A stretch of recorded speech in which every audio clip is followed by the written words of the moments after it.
Dans un premier temps, c'est avant tout répondre aux besoins des habitants en conjuguant les dimensions à la fois sociales, économiques et bien évidemment environnementales. Cela passera par des jeux pour enfants sur des espaces publics, mais également du mobilier urbain qui seront bien évidemment mis en place en concertation avec les responsables de quartier. En matière de sécurité, nous avons déjà mené des actions en ce qui concerne la vidéoprotection. Nous avons déjà équipé un certain nombre de bâtiments publics en vidéoprotection et c'est un programme que nous allons continuer pendant cette mandature de façon à de plus en plus utiliser cette vidéoprotection qui est un vecteur de sécurité pour l'ensemble des habitants. Très bien. Monsieur Paris. Il y a deux questions dans cette question, la sécurité d'un côté et l'espace public.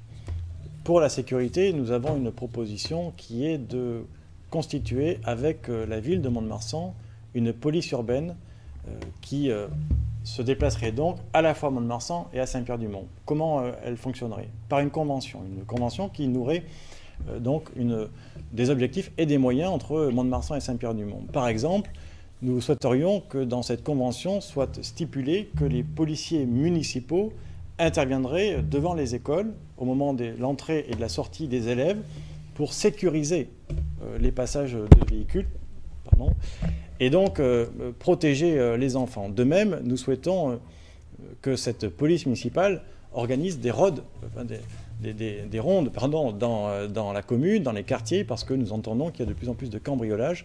Et donc, cette présence serait rassurante pour les riverains et dissuaderait les cambrioleurs potentiels. Nous pensons que les caméras ne remplacent pas la présence humaine et que c'est par la présence qu'on rassure, qu'on tranquillise la population. Voilà pourquoi nous souhaitons mettre en place cette police urbaine à l'échelle de Mont-de-Marsan et de Saint-Pierre-du-Mont.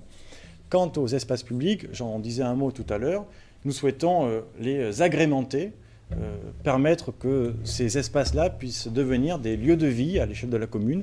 Il nous manque, il me semble, et c'est ce que nous disaient les habitants, ces lieux où on peut se rencontrer, discuter, ces lieux de sociabilisation, et donc ces espaces publics seront aménagés par la commune évidemment, mais aussi et surtout par les conseils de quartier.